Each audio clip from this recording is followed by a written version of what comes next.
sjåvande slett ikke en tilstolar av tog at man iverhøver bannast. Nei, dette sier, altså, du kristna bannast, sjåvande ikke. Tog at jeg vet, det sier at jeg bannest. Tog at jeg hører meg sier satans falslæra, så et helvetes piss. Ja, og det det. Sørst du, ta skal du ikke forstanda det som at jeg bannest, men at jeg kallar det som det helvetes falslæra. Brennvun satans piss. Folk heldur det av satans åtlanna. Og han brukar satans. Til at teir høyen, og teir brukar satans og helvetes som banneår. Til halda det til at hvis jeg brukar teir årene, så bannes det.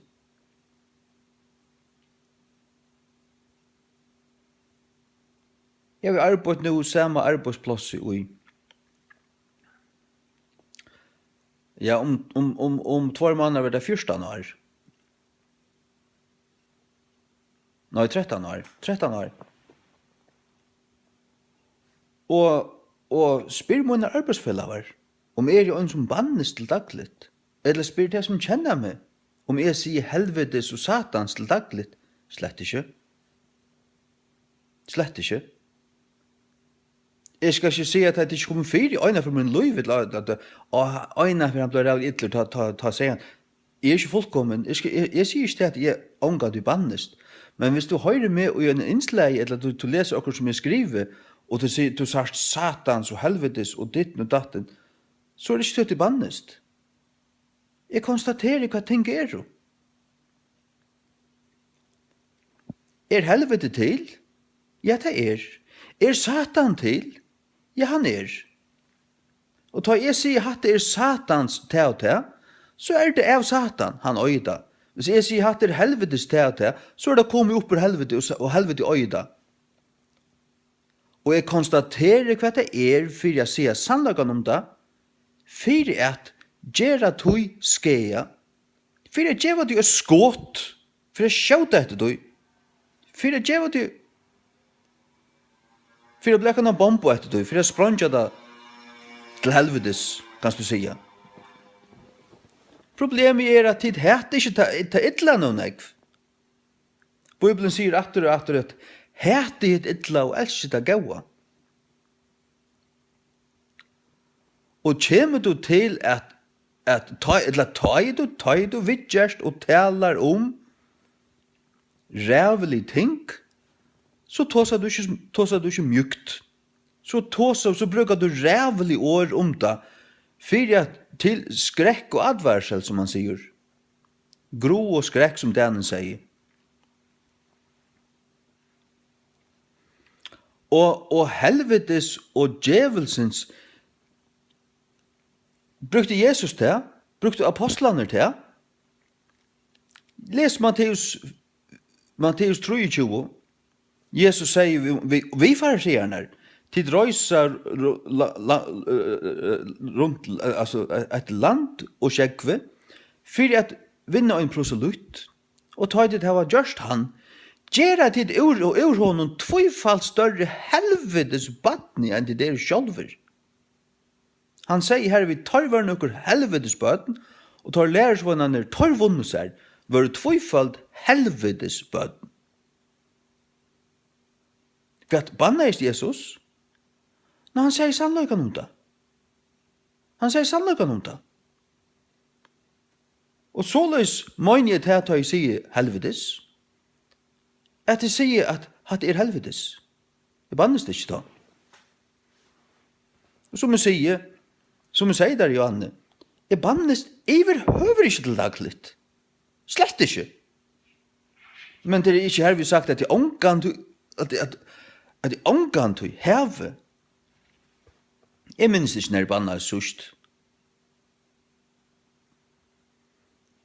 Men i innsløven her blei vi sintur eggvisligur og vi gjør akkurat rævlig ting som høytter kristenhøytene, og jeg vet at det en vittløying og til øysene råd i helvete, og satans den rettan for det.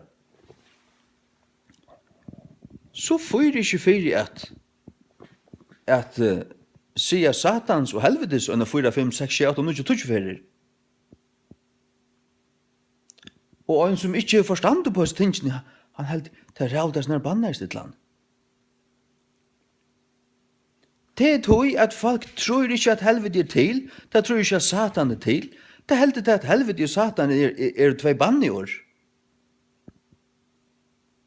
Som hvis du er kristen, så sier du omgang til satans og helvetes, så at så bannas du.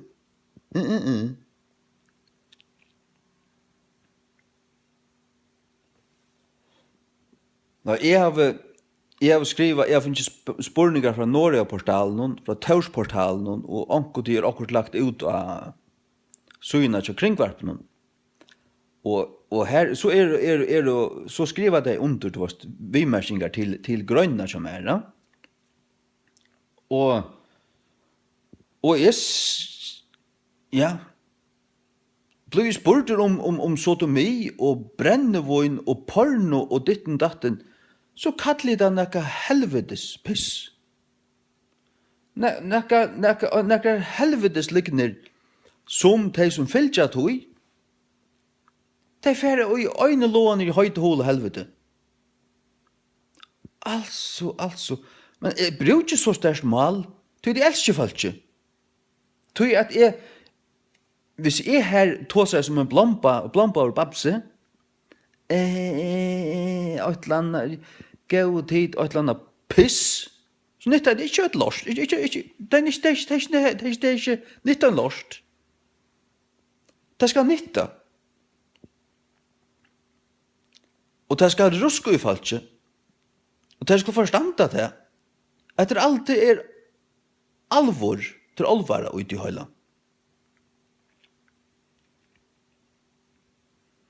Og jeg hukte inn av syna til kringvarpen, og her jeg skriver at brennvin var satans piss og sånt. Og så hukte jeg om hva jeg skriver under, altså han ljøter munnen, han bannast, han kan ikke være tryggvann, han bannast. Jeg har akkurat lyst, jeg hukte jeg, man kan være, hva hender hvis jeg løyde sjur og høygård inn i syna til kringvarpen? Jeg har slett ikke tøyma. Så sa jeg, ok, her var akkurat. Så leser jeg det. Jeg minst det skriver jeg til her, så leser jeg det. Og det sier ammen i hjertan, og fular det her. Det var ordentlig salta, det var krut ute, det var svavelrøyker ute, det var alvor ute. Og jeg har vært folk om, hvis det ikke venter hvis det er liv og i ballarøye, hårarøye, stoffen og festivalen. Hvis det tar lov, og det ikke vendt til Jesus Krist, så er det helvete.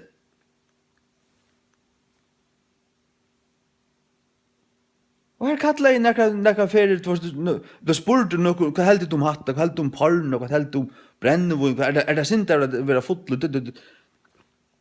Og her brukte jeg størst mål. Og til pure på seg plass.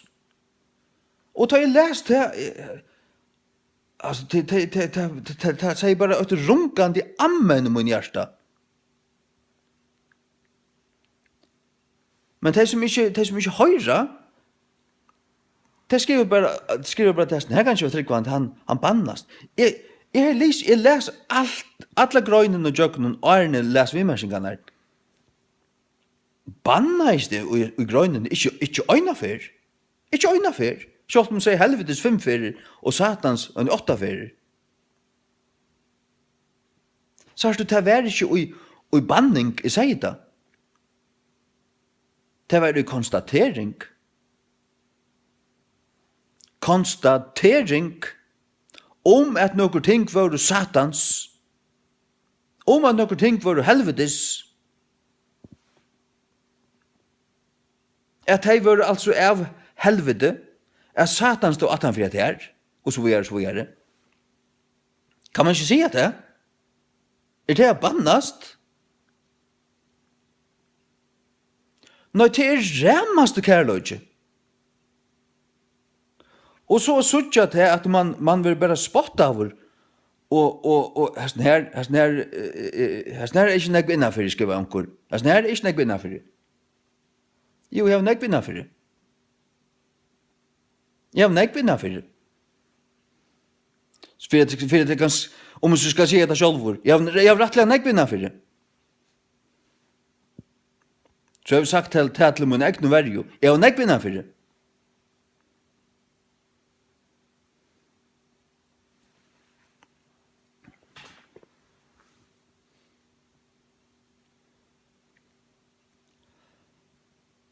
Og Paulus talar i fyrir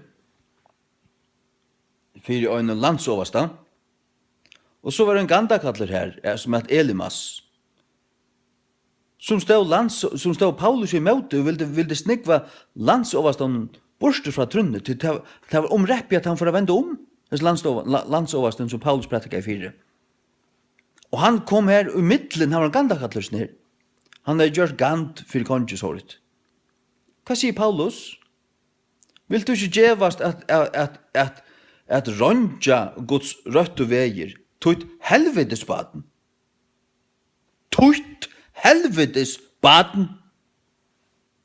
Sier Paulus, frammanfyrir landshøvdinganen, og frammanfyrir tænaren til konge, frammanfyrir ætlum falskjun her, som han herrans tænare.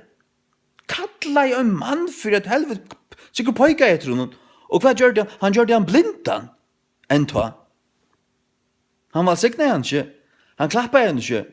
Han kallar han et helvedesbaden og ta verran.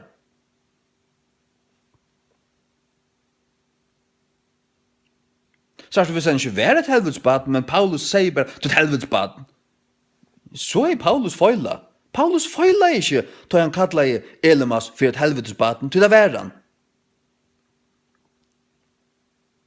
Paulus vil ikke sekta over fyrir hatta framme fyrir Guds trevn og døma deg. Paulus tog kalla i Elimas for et helvedesbaden. Nå, det var han ikke. Det var han ikke. Og i Gjerningen av Apostlene kapittel 8, her høyde du praktika for halt av Samario, og lagt hender av folk her til å møte ikke holde andan og ditten datten, og her var en gandakattler. Atter her en gandakattler. Ta han så, han er Simon, ta han så at kraft holde andans var given jøkken og alleging handa apostlana, ta vil han kjeipa hesa kraft fra Taimon, så at alt det som han leie hender av kunne møte holde andan, så at han ville gjøre handelskap ur Guds kraft. Men han var øyne av Taimon som hadde ikke møte gledebåtskapen og var akkurat døpter. Hva sier Peter ved han? Thy money perish with thee.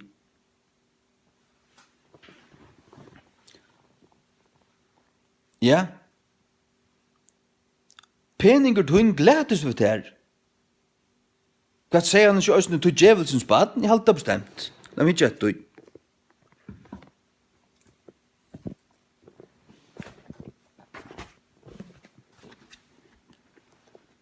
Ja. Øyne her. Så du apostlene var ikke nekkere babsa nisser, som Jekvann Zakariasen, han er en helvetes svikarprofeten tjatekon. Han er en helvetes svikarprofeter. Ved her.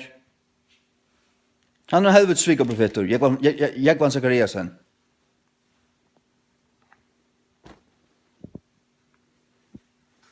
Og derfor jeg forklarer deg hvor man har løtt. Og en smørmjukur, helvetes svikarprofeter.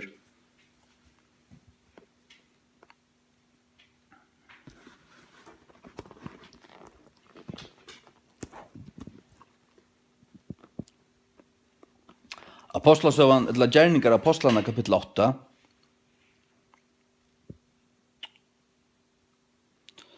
enska King James. Saying, give me also this power, vers 9, that on whomsoever I lay hands, he may receive the Holy Ghost. But Peter said unto him, thy money perish with thee.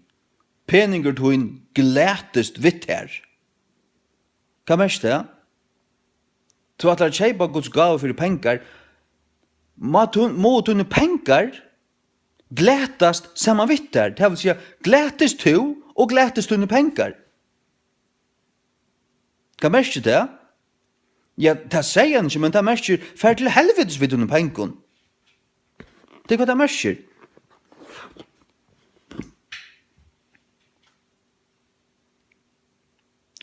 Because thou hast thought that the gift of God may be purchased with money.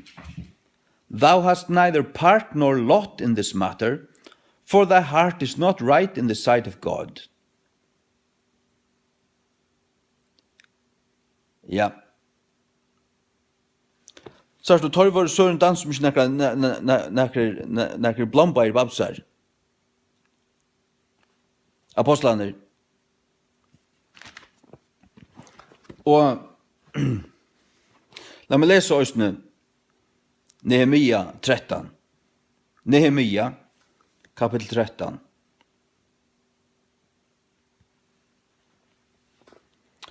Og i tøymon døvun òsne så i jødar som hadde gift seg vid konon ur Ashdod, ur Ammon og ur Moab. Nehemia 13, fra 23. Og i tøymon døvun òsne så i jødar som hadde gift seg vid konon ur Ashdod, ur Ammon og ur Moab. Og torra bøten tala av holdt og i tala av Ashdods, og då du ikkje at tala av jødana male, men samsverande vi male tja kvarjum falskje. Og jeg strudde vi tøyr og banna i tøyr, kurst dem, og slå av seg av tøymon, og sløyde av harer tja tøymon. Og fikk tøyra sverja vi god, siande, tid skulle ikkje djeva døtur tykkara et sonen tøyra, edla teka døtur tøyra et sonen tykkara, edla til tykkara sjåls. Hetta visst du Israels folk.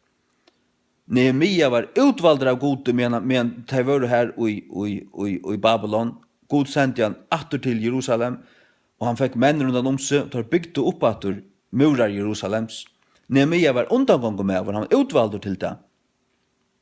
Han var en mever som øtteis god, som hei vannlet om Guds sætjer, fram alla sånna samtøy.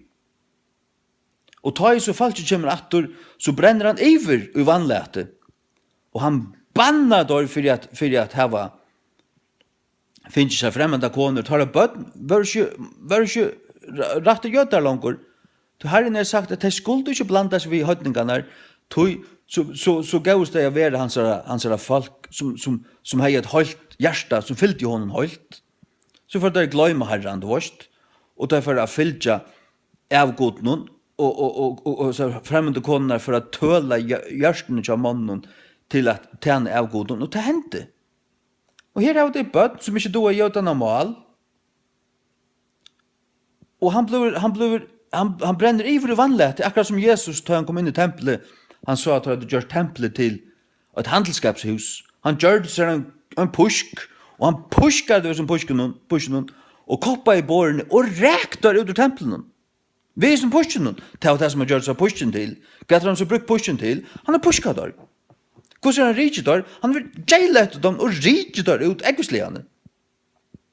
Ja, men hva søtt du lærersvannen, tar søtt du, tar randtomne i hoa til å skriva, vannlete hustuns hever ete mig opp. Hva er det vannlete? Til høylaver olvære. Tar seg og Jesus i en høylaver olvære. Han var oppeten av tog som vi kom Guds huset, han la ikke ui nekka anna. Han la ikke ui hva jødane, fariseerne og alt falt ikke her i tempelen. Levitaprestene, hva er helt om seg? Her skulle du bare være skilui, og der skulle du makka rett, og her skulle du bare være skilui, og der skulle du bare være skilui, og der skulle du være skilui. Anki mar tvall. Og det er det som jeg sier, det skal være skilui. Jeg sier at Jekvan Sakariasen en helvetes svika profeter. Han har smørmjukur adlor uppur helvete, og det skulle du forstanda. Nu skal jeg si at det er kvoi. Det har vi vita siden 2009, og jeg finner ikke han vittnesboren øysene fra øren som jeg vet er sanner godt som henne i fargen, at det har ikke alit av Jekvan Frøyksen, av Jekvan Sakariasen, et klovesekund. Da han taler, da har det aufri for alt som han sier. Og det er ikke til at han ikke dår å tale, det farlige er til at han dår å tale. Så han er vel lært å tale.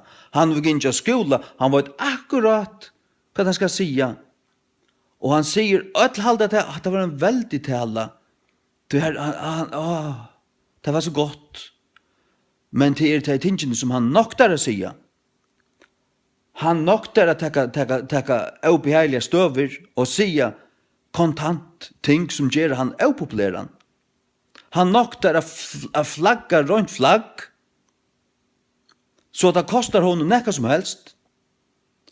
Og det er en svikaprofeter. Det er en falksinsprofeter. En som kittlar falskinen. Det er det som han gjør. Jeg har hørt gjennom 2008 da Elton John kom til førjar. Han ble spurtur.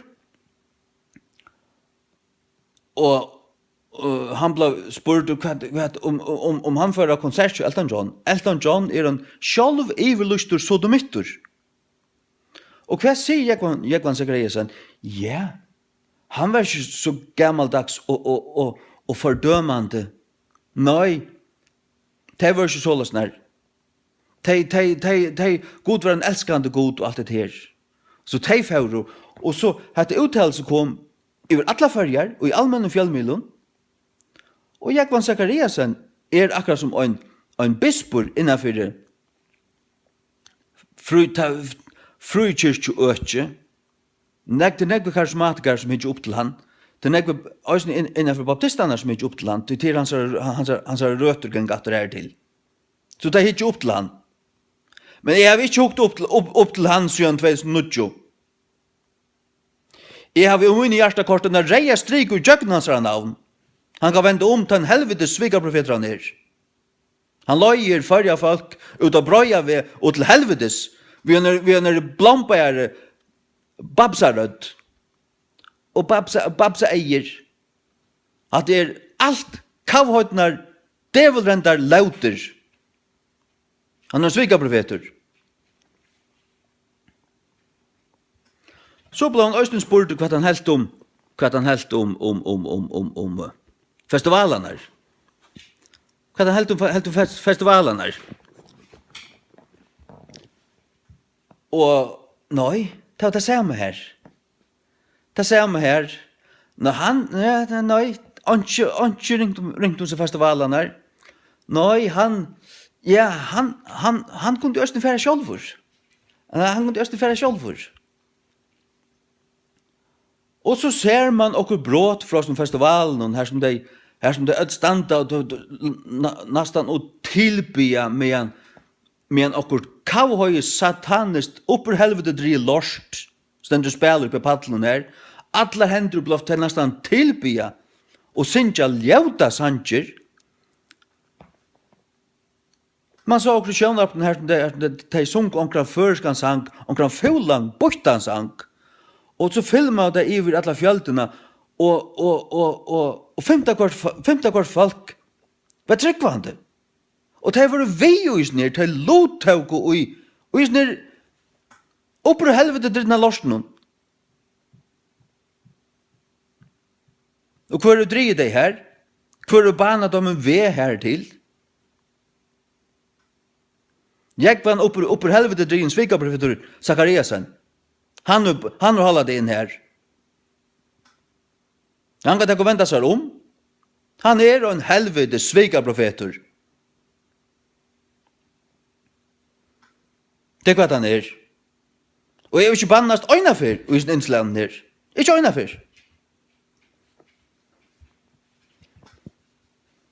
Og jeg er gaua sammensko.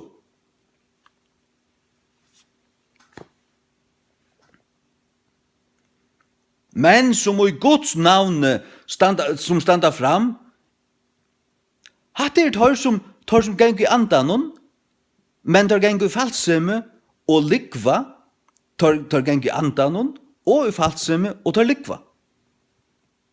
Tar likva om god, tar likva til, tar signalera til at du som tryggvande kanst liv på andamatan, og at det hadde gautachligt, hadde slett ikke gautachligt, i vrøver ikke. Hadde i vrøver ikke gautachligt.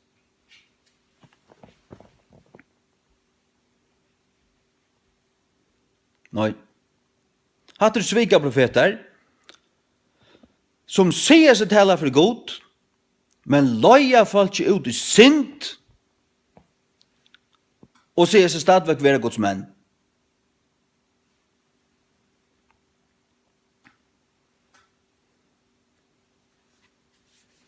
Som vi sier, så det ikke en tilstålar av tog at kristen overhøver bannast. Og jeg sier, vet du, at spyr øyne kvann som er kjent med i sørste 15 år, eller kjent med, ja, jeg overhøver kjent med, bannast tjurer, ikke øyne som er kjent med, at jeg alt mitt lov sier til at tjurer er øyne som bannast.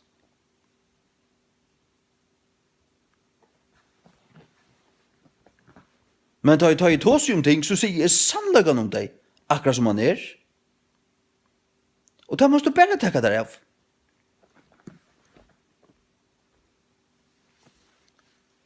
Og brennevån er Satans piss. Det er hva det er. Og atlas den her som synd er, her som synd tror, men problemet vi Jekvann Zacharias henne, til at han stender og jeg sier, oppur helvete dritten falsklærerne, øyne av frelstur, av frelstur.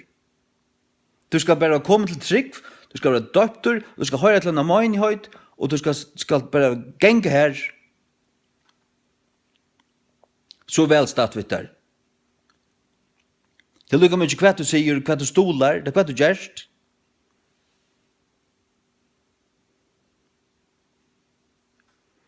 Så er ein mævur som jeg hørte for første fer 2012-13 uttala seg i utvarpen. Da hadde han sånn at det var så tjekk at han der vik, og så hadde finnet den her mannen her, og han skulle øyne for å være en tryggvande.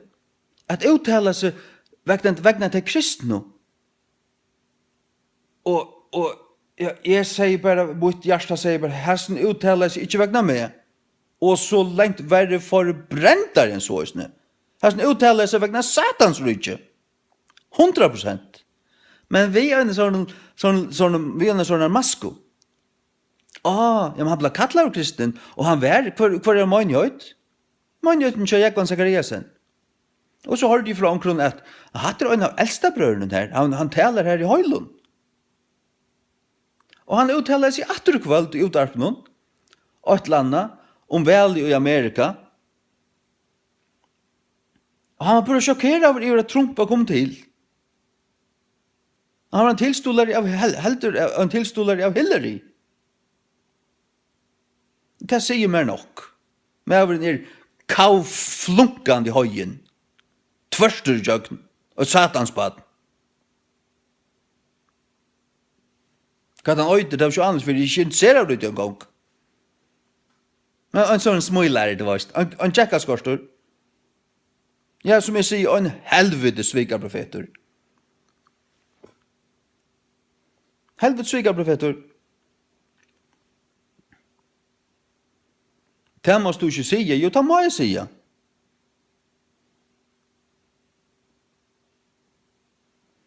Hvis du også i øyne er god ordentlig, så har du sagt det samme.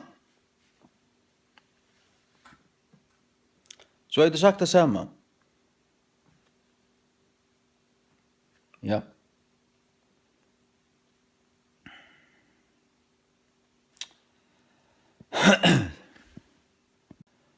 Trobløsene tann at det som fylkja slukken helvetes svika profeten. Det var falsk kristen. Det var kristen som ikke liva til verilige kristna løyve alltid. Det er åkt vi heimen. Det er tekka lot og i heimsins festivalen og sint. Altså, G-festivalen i Gøto er en helvetes festivaler. Ur endi anna. Det er en synda fest. En satans fest ur endi anna. Det varst du vel. Her som 15 år gamla jenter missa sin jomfrudom, sikkert i strypevis, prøva sånne fyrstu E-tablett, Roger Hash og ditten datten, 15-16, ble ung bøten. Og kanskje helten av orkestren som spiller her, er satans tilbjære. Regulære satans tilbjære. Jeg minns når det var øyne for en bønt at en G-festival. Jeg møtte 2 eller 3 jentun her i Ronavik, og jeg stekket dem at jeg vittne for dem. Og vet du hva hendte? Der ulto, og så gjør det sånn her. Det var akkurat kommet av G-festival.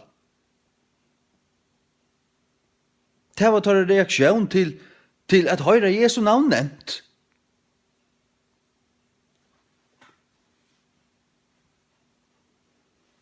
Tidferd ikke kristna G-festivalen. Heine Lutzen og ære klonar og klottar. Det var søgne dæver til kristna G-festivalen.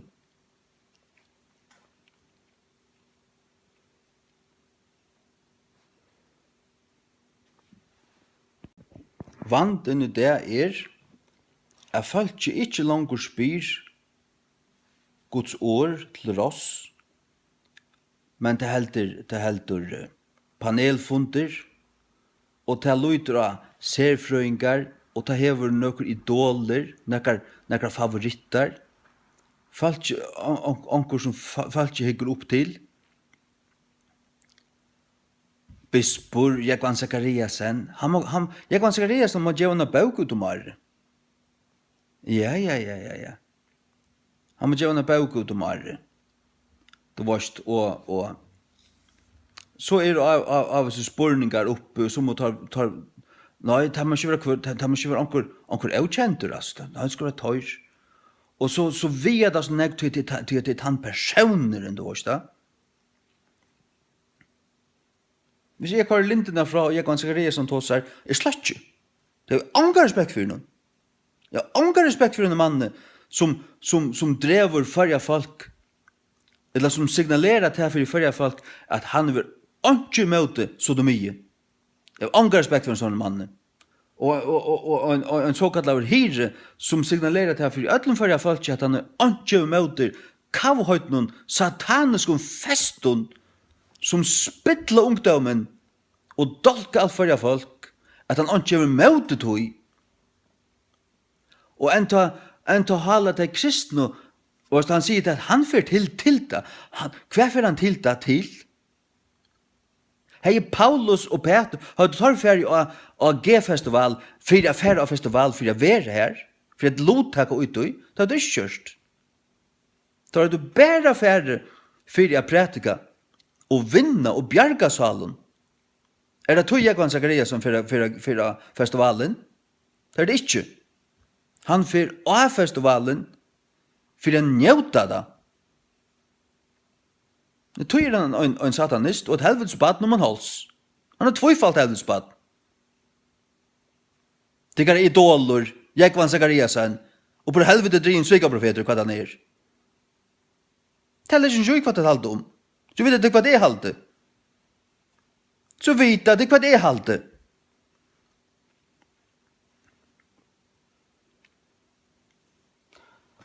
Tog jeg til eldre falskene. Jeg minnes Jeg minnes altså jeg bor i det skåpen, tror jeg. Her var en eldre med her, som også var gav med meg. Merkelig gav med meg. Vi var gav vinner. Han er Sally. Jeg minns hva han er til ett navn. Konans er et Jutta. Det var slags om til en. Men han puntest av oss festivalen. Han sa hva det var, hva det var sataniskt lorst at det var. Hvordan det dolka i ungdommen. Hvordan det leie falskje og spilte falskje. Og at det var totalt sataniskt og antikristligt. Og blanda kristendommen og påja det her, det sa han som noe rævelig godspott og forferdelig. Vi var så dundrande øyner. Og jeg tog seg vi eldre folk, bei her Tofton og Rydvig, her Loi, og akkurat hendinga mennesker som i ordan.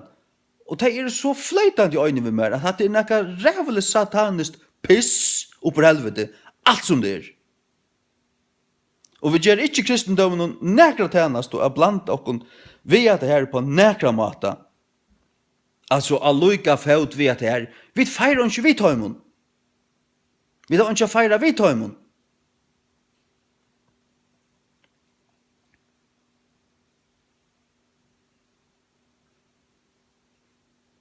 Nei, jeg har sagt det før, jeg tror ikke færa av sånne festival til at jeg så kjent det rundt at jeg tror ikke fyra fotle menn kunne komme etter meg og halva meg av. Det det som så ikke fyrer meg. Men før ta jeg mot anlitt var minne kjent, så kunne de gå ferdig og færa omkring. Men det var ikke for en njauta svanse som her gang fyrir seg. Jeg har unga frakt og jeg snær. Jeg pøynest av snær. Og du som har frakt og jeg snær, du har tvøyfalt helvedespad. Alle som du erst. Du kan ta og vente om. Du har helvedespad. Ja. Jeg har unga frakt og satans musikk. Som prøyser og herliger Satan og synd og hår og drukk og alt satanisk. Det har vi unga frakt og det heter jeg. Det heter jeg. Brennevun heter jeg.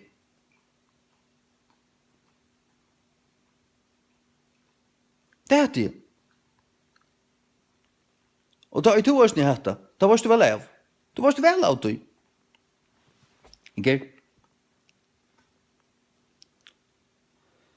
År 2023 er jo til her. Begynn ikke?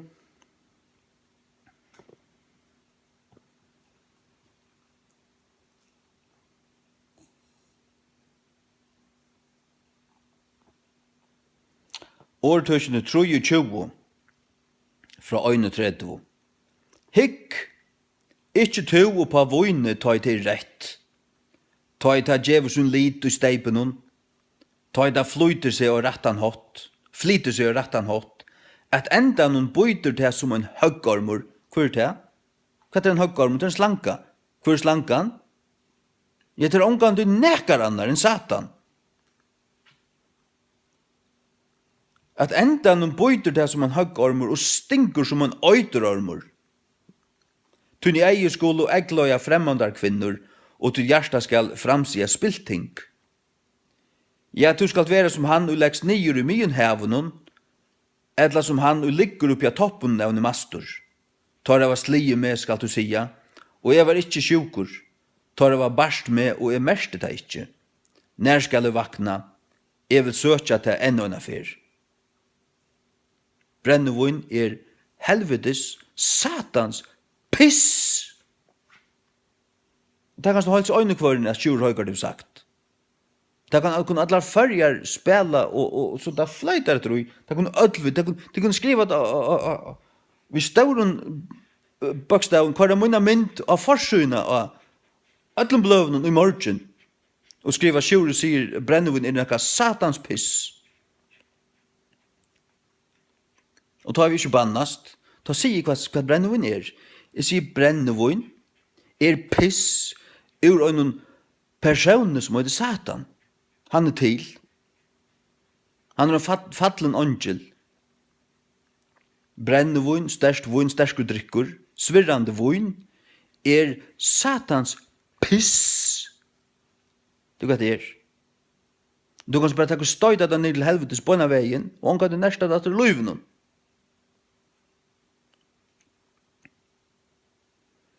Ja. Og i sin samme kapittel stender i vers 20, vær ikkje mittlum vunpimparar, mittlum teimaleisar atarar av kjøte, til at drittjumæveren og ataren skulle komme til fatakradømis, og døstene skal kle en mann vid spjørren. Sørst du? Vær ikkje mittlum vunpimparar. Hikk ikkje et vunnen hon, ikkje hitje etter du, ikkje lette det tøla av det i over.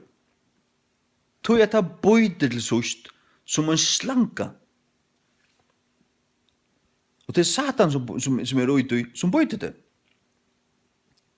Og i Johannes 2, i Brittleben og Kana, her heier Jesus gjør det ikke voin til fullt folk. Falskene var ikke fullt her. Det er det som spotterne alltid sier, at Jesus var i Brittleben og Kana, og han gjør det mer voin, så drukker det, han hadde en allmektige drittjevårslo her. Det passer slett ikke. Det passer hvis du bruker altså helvetes falske bøyblene til Dale Victor ur Alexandrio, så passer det. Men hvis du bruker Guds skøyro, røyno, elskelige bøyblene, King James bøyblene, så passer det ikke. Vi skal lese der hva hun sier. Og en året av tøyingavene av det føreska King James, Johannes 2:20. Og sier vi han, hver mever, altså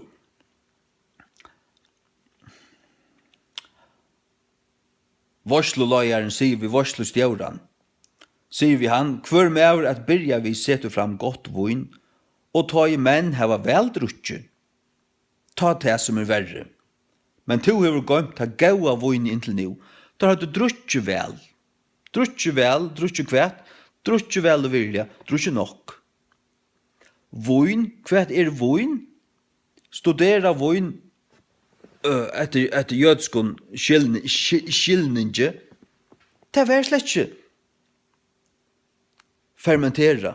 Det kunne være at løsende fermentera, men i allar vanlighet var det ribenasaft.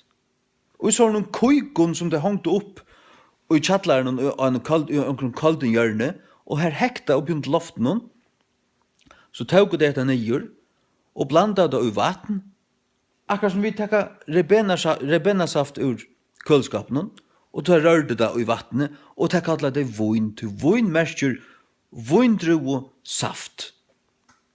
De som hadde interesse i å fermentere det og svirre seg, ja, de blanda det i vatten på en av veien, hadde sånne større kanner standande i en kaldun sted, og her stod det og gjerra i, inntil det ble alkohol innihaltande etter en 8 eller 2 eller 2 eller 3 eller 2 år, og så drukket det da. Heldig du til kristen gjør du det, det gjør det ikke. Det gjør det ikke.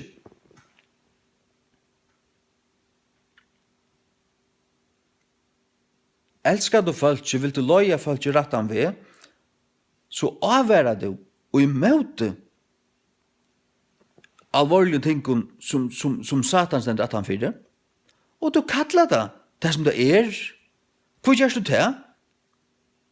Ja, for at vetja anstikt og i fall ikke noen fyres ned, for at jeg skulle føle hvor alvorlig det er. For at jeg skulle føle hvor alvorlig det er.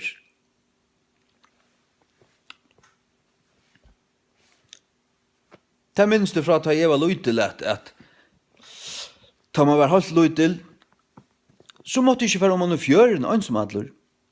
Okkar hus stod nok så ansomadler, og her fjøra på en nye, for her kombikillar og sånn akka. Og det ble lagt ned ui, men nok så alvorlige. Du måste ikke være om man fjøren ansomadler. Ikke være om man her, du veist. Og det ble, vi alvorlige egen, du veist. Det som, det her, hatt er alvorligere enn hit. Du veist, ok, hatt er rettelig alvorlig, altså. Hatt er må ikke gjøre. Kvui? Ja, tog jeg at bry med breit og her var holdt, og før 4 år gammal, 5 år gammal, så er jeg for en skjegg. Det tog. Det tog. Och det ska inte nekla forstanda att det sann och kärlek att göra det att säga att det är allvarliga. Ja.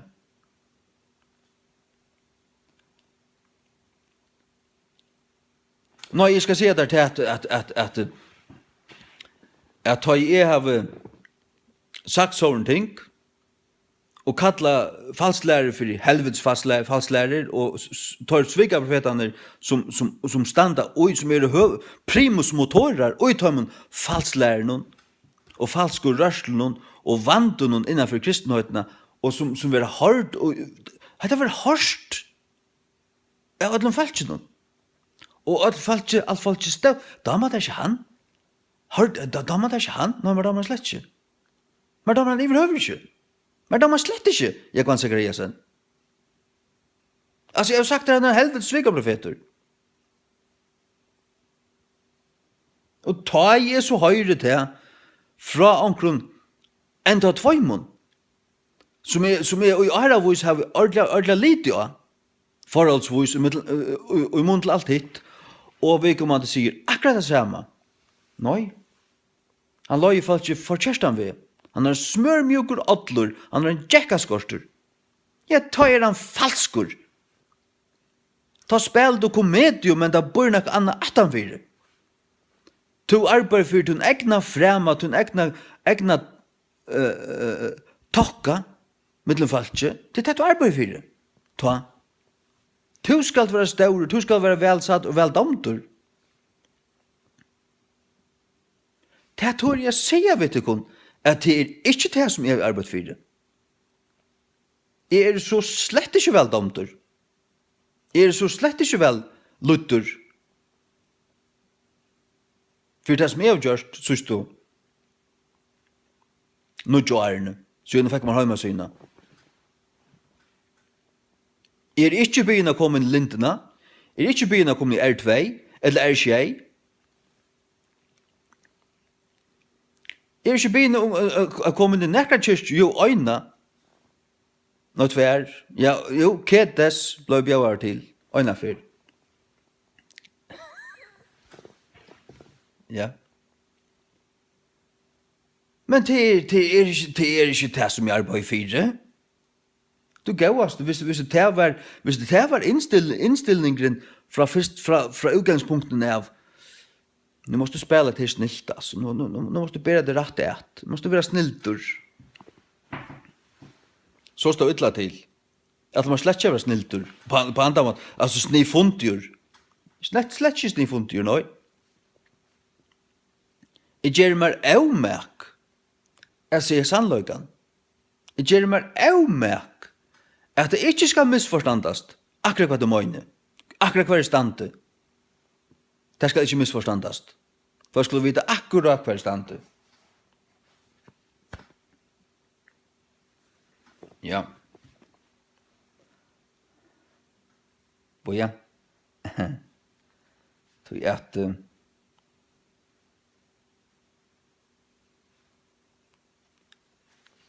Hvem er gert? Slett ikke lukka. Matteus 6, 13-14. Genge tid inn i trånga postre, tog at vurter postre og brøyer veveren som løyer til undergengs, og mångt til vere som geng innom til. Tog at trångter postre, og mjavur veveren som fører til lufs, og fa til vere som finna han. Ja. Til et trångt postur, og til en mjavur vevur, genga til lufs. Ta trånga postur til at du skal eimujja det, vi genga til sint, vende og møtaka nøye. Men du gong, da tan brøye veveren til her som alltid løft. Du kan liv og sint, ta brøye til at du måste ikke avmarska nekka som helst. Alt kan tekast vi. Allt du kan færa til alt. Færa til alt. Du kan færa til G-Strongs-festival i Gøto. Og konsert tja sjálv ivlusten søtt og mittun. Og ditten datten. Du skal bare spela som du er fittur. Og tåsa vi røtten tøvna leie. og se at de elsker ødel og alt det her, selv om du slett ikke gjør det. Du elsker bare det sjølvan. Du elsker slett ikke god av sånnen. Du kjenner slett ikke god av sånnen. Du løyer ikke folk ikke rettan ved. Jeg løyde etter Bont Johan Fandisje, men det stender om profetarrøndene og i Mosebøkene, en sanne profeter, han løyer folk ikke rettan ved, og en svika profeter, han gjør under og sånne, og så, han sier seg, han kommer kanskje i Guds navn, men så som fralyr at han finner folk at han har seg via noen under i laksår, så vil han hava folk, så drever han folk avveier, bort fra herren.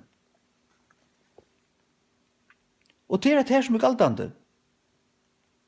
At prætikumenn koma til folket, og prætika for folket, og en pastor av det rett, tar av i skola i USA, i tjej og teologiskola, og tar doa alle teologierna. Men så sitter Guds bød, og lurste etter som mannen nere i Ebenezer, i havn, og der har vi ikke fri for noen. Og der brukar han slett ikke. Der her skurrar, han doer, og det så raffinera, men her nekka, nei, vi har bare ikke fri for som mannen her.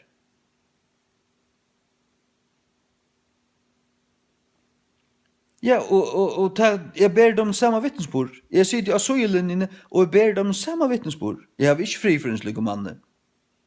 At han svika profeter, som i Guds navn fører folk ut av brøya ved, og i undergang. Undergang. Det et mjott postur, og når det trångt postur, og en mjavur mest trångkur, smeller, det en smeller ved, hva det smeller ut i? Jo, det er du måst avse der ting. Det er rettelig smalt, du skal være trångskiktur, som tryggvande til trångskiktur. En tryggvande kan overhovedet ikke løyva seg kvært som helst. Jeg kan ikke hitje etter øynene hver i kjønarpen, og lust etter øynene hver i tøvnløy, og kjeipa øynene hver i fløv, og leta meg ut som en sodomittur, og i bøssabukser, og knappa ned av brinkene, og spela et eller annet, en Don Ankur. Det kan jeg slett ikke gjøre. Og jeg kan heller ikke leta meg ui ordentligt og spela ordentligt, men gøyma allan shit inn i min hjärsta. Det må rønsast ut i hjärstanen, og det røns ut i hjärstanen, så det røyner innan og utan. Det var det som Jesus sier i fariseerne, torgjør så bare røyner utan, men vaska ikke byggar jo fæti innan. Jesus sier, vet du, gjer byggar røynt innan. Innan fyrst, så skal det som utan også være rønt. Og han taler altså her om det som, om oss som personer. Vi må verilig være rønt innan. Gengi til innom i trånga posteret, til at vorter posteret, og brøyer veveren som løyer til undergangs. Og mång ta vere som gengi innom det. Det mång som færre jøkken ta brøya posteret, og genga, eller ta vuja posteret. Det er heimeren, det er heimeren. Det er det at ikke har vendt ikke har tidsi krossen og passe. Hva er det at takka krossen og passe? Det er avnokta seg sjálvan. Avnokta seg kjøtt, og geng etter andanen. Folk har ikke rett forståelse av hva det er for nekka. At krossfesta kjøttet til at krossfesta listenar og gyrndenar. Det er det gamla menneska, det er det som holder vil. Det er list og gløym og dansur og alt det der, underhald, bare kittlan og alt det der. Det er X-faktor, det er konserter, festivaler. Og at alt det som du tror og i kjøtten, det er man å gjøre, det er man å drepa daglig, å deia gjer i likamsins, og så liva i andanen. Liva i andanen. Og hva er det? Det er å gjøre det som god i hauar.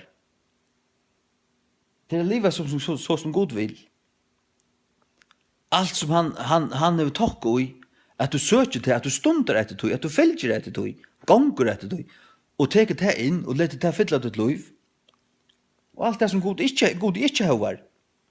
Jeg kan ikke lusta etter fløven og sangen av Def Leppard og Metallica.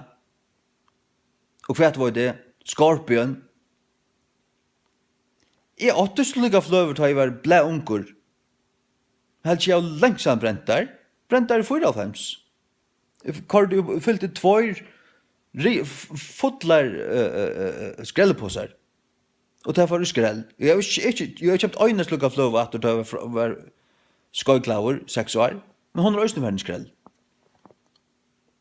Jeg gjør det ikke plass. Stolet du slett ikke.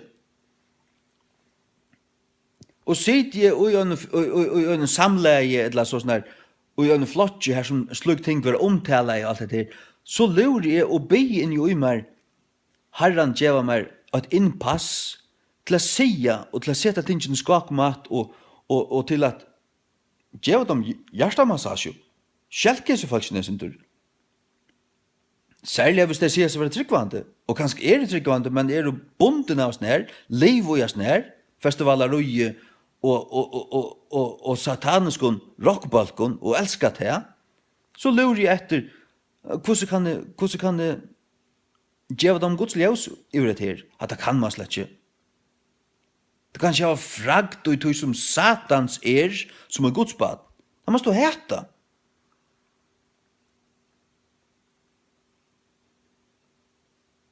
Problemet er at folk så halv, de så blandaie. Det akkurat som at de endurfødt, og du snakker, du frelstur? Ja, du sagt, jo, han frelstur, men så hongur en rikva vi, det har ikke rønsa seg. Det har ikke rønsa seg. Og så lever alt det gamle ut av mun, og det endurfødda mennesker, det er så dont ener ut av nøysene. Men skulle det blomma, og skulle det vekse og bli sterk, og vekse opp til fotla mennesker som stender i Efesbrevn 4, opp til høtte som Kristus, så må det rønsa seg. De må rønsa seg av anda og kjøttet. Det stender det i Korintbrevnen. La meg finne det så kvar ifra. Hei haft sagt vi alt førja folk. Og en utlate, et utlat, hva skal det Ja, og en utvarpe, eller krigvarpe, det var utlat, tøyenda utlat, tøyenda kjelto, som ødelhøyra.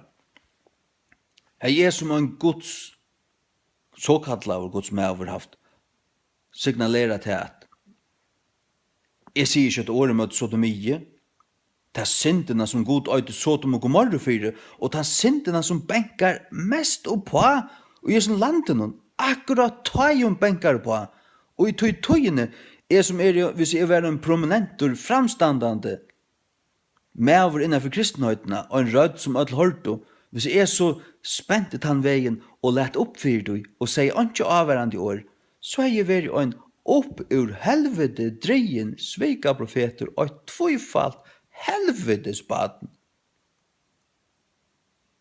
Som Jekvann Zakariasen. Det hva han Han omløy største helvetes svika profeter som gynnsi av tvøym bøynen i fargen. Han og Jekvann Fruriksson kappast med til støvna. Jekvann Zakariasen satan som er innenfor babsanar, og tar mer frilindu her. Jeg halte babsanar kjennes det ikke vi han ordentlig. Det gjør det rett. Det gjør det så dundrande rett. Ikke kjennes det vi han. Men Jekvann Fruriksson, han er satans rød innenfor folkekirkene.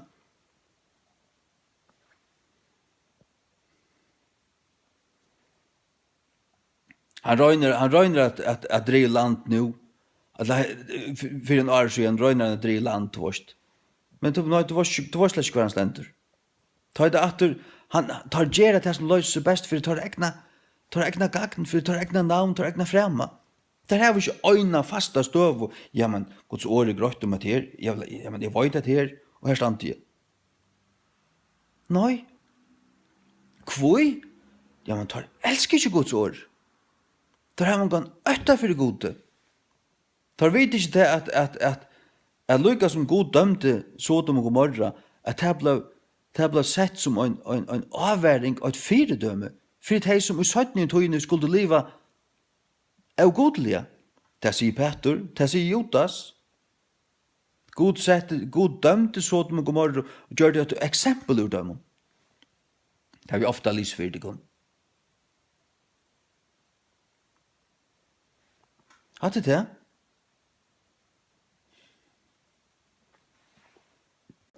Sødna grunn 28.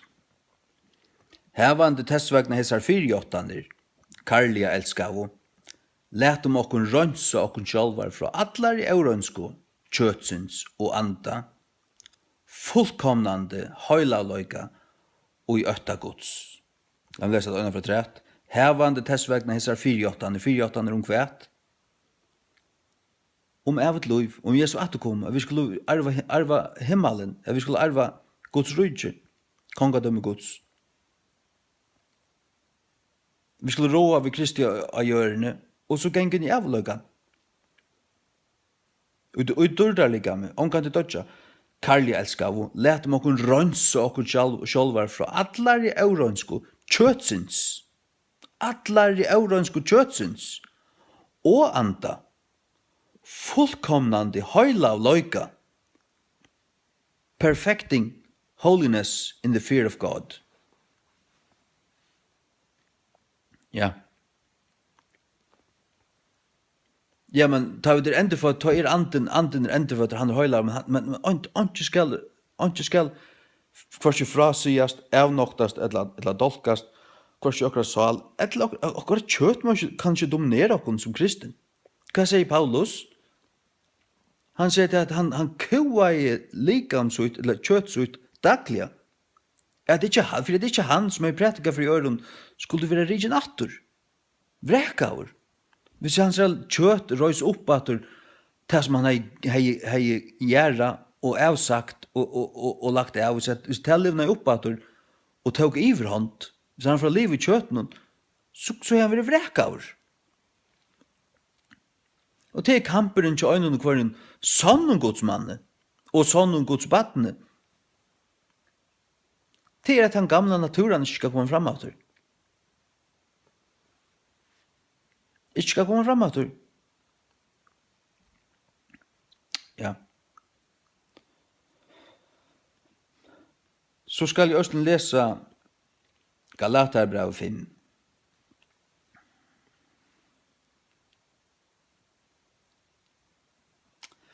Galaterbrev 5 fra 16.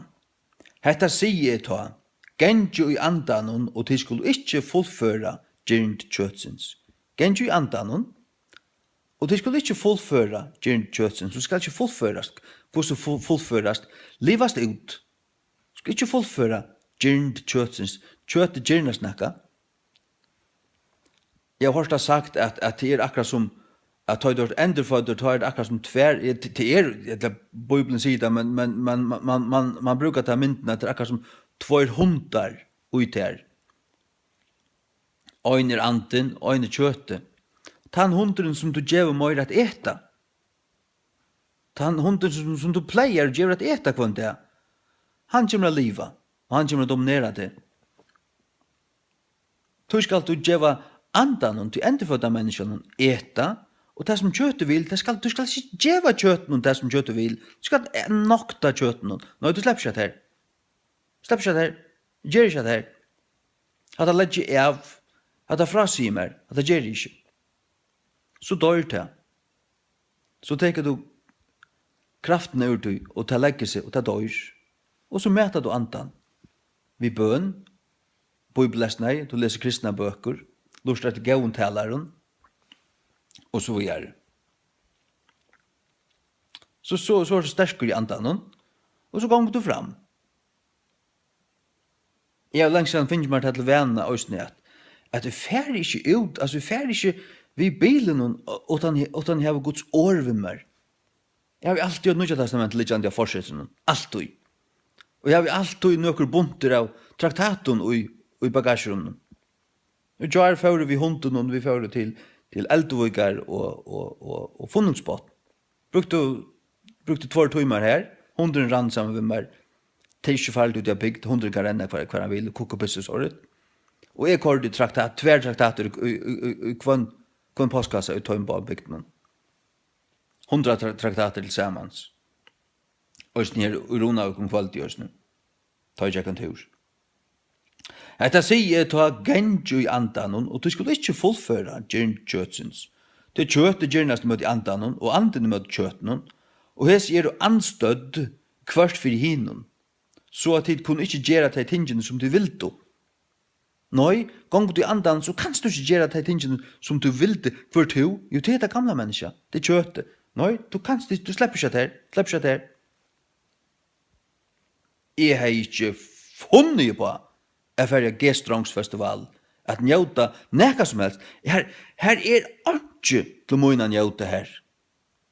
Så rast taff er vidløydet til å stande her og spela clown, så kan han bare ta og vende om. Og Hein Lutzen og Erik Klottar, da kan han bare ta og vende om allstrupan. Da har han ikke gjør det her. Da har han ikke holde meg inn her til å dolka meg her på en. Og så næst løte så stender okkur satans orkester her, og sånne hender fer opp, og jeg har ikke gjør det her. Ikke gjør det her. Ikke utan jeg var kommet vi 500 traktaten og en bannare, jeg prætika for stakkal vatten og her på en, og gjør dem Guds år, og bydde vende om. Og hei, det hendt, man gjør man det, og at mennesker blir frelst her, så har jeg sagt, slapp der vekk i henne. Du har ikke gjør det, du har ikke høy mer. Var det så at folk som ble frelst og endefødt, gjør noen av boen, og spurte med til oss, så har jeg sagt, fær aldri noe G-Strongs-festival, fær aldri noe konsertkjø, noen som du midt i noen slag, ikke stola du. Hygg aldri netter noen kulton og kjønvapnen, hygg aldri netter noen som tangerar og på pornografisk innehalt, svelta det, fullstendig skjer det av, og halt du ute. Jeg har sagt det før, det skal man slett ikke om, det skal man slett ikke til, at jeg var bunden, da jeg sier bunden, så er det ikke sånn at det gjør det ofta, men ta i det, trångte seg på meg, så har jeg vært vi ondlotan for det, og ta vann av meg, pornografisk, inntil 2003, ta i ble enda noen jaur. Jeg har ikke øyna for hukt etter hverken mynd eller filme, eller noen som tangerar på det, så gjerne. Kvoi, tu etter reista, tu etter jeg har øtta for gode, tu vi vujjande, ta må ångan tu få innpass, når jeg tar helt ute. Og hvordan gjør jeg det? Vi har hitja lyd i over og i sjønvarp. Hitja i sjønvarp, så er det kanal 20, etla er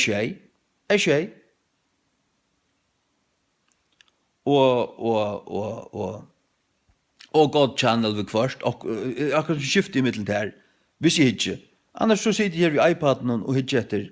Her har vi nekra kanaler som er subscriber til, ferdig her og her og her, og lurste, han har uploadet en tal, Brian Denlinger til dømes, lurste etter hånden, Gail Ripplinger har lurste nekvetter, og øren. Ja. Halleluja. Og så mäter man mäter til endefødda mennesker, og man heldur det størst, og det styrstner, og man lover ikke hinne framåter. Nekran tog. Altså, ikke en jeia. Ber det til? Ja, det ber til. Så sånn gang man fram i andan, da fullfører man ikke gyrt kjøtsens. Man fullfører han ikke. Man gjør det ikke. Altså, vi er fullføre å gjøre.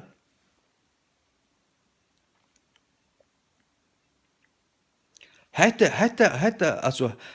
handlar nu om å få sigur og komme opp fra og røysa seg og genga og være stersker.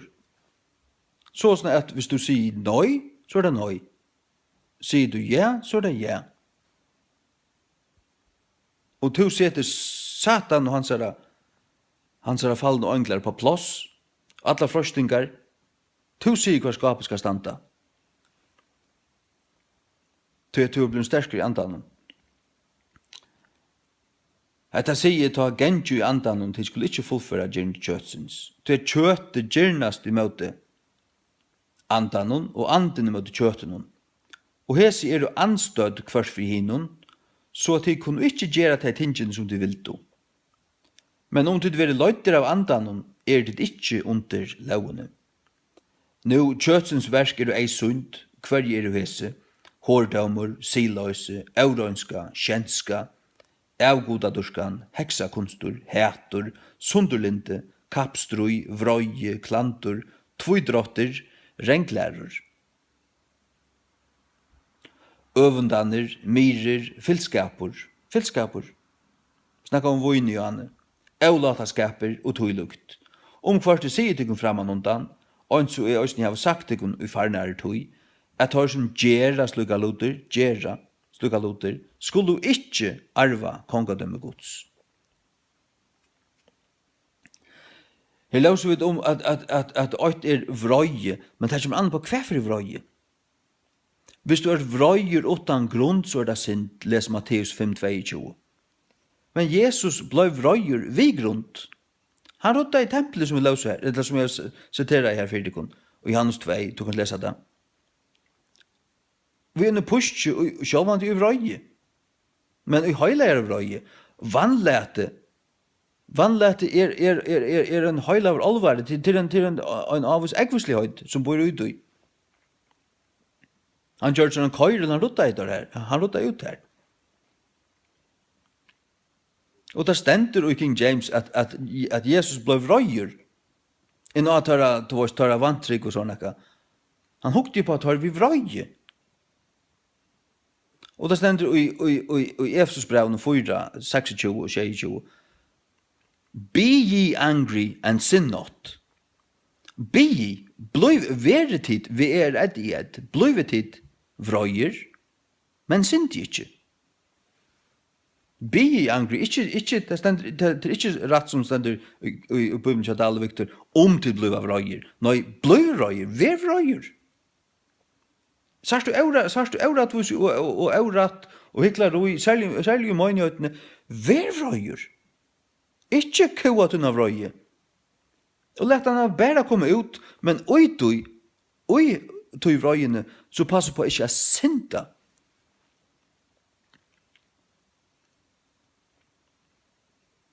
Hvordan kunne man det? Jo, vi har sagt akkurat eurat. Vi har færre eviggevind, eller færre forlengt.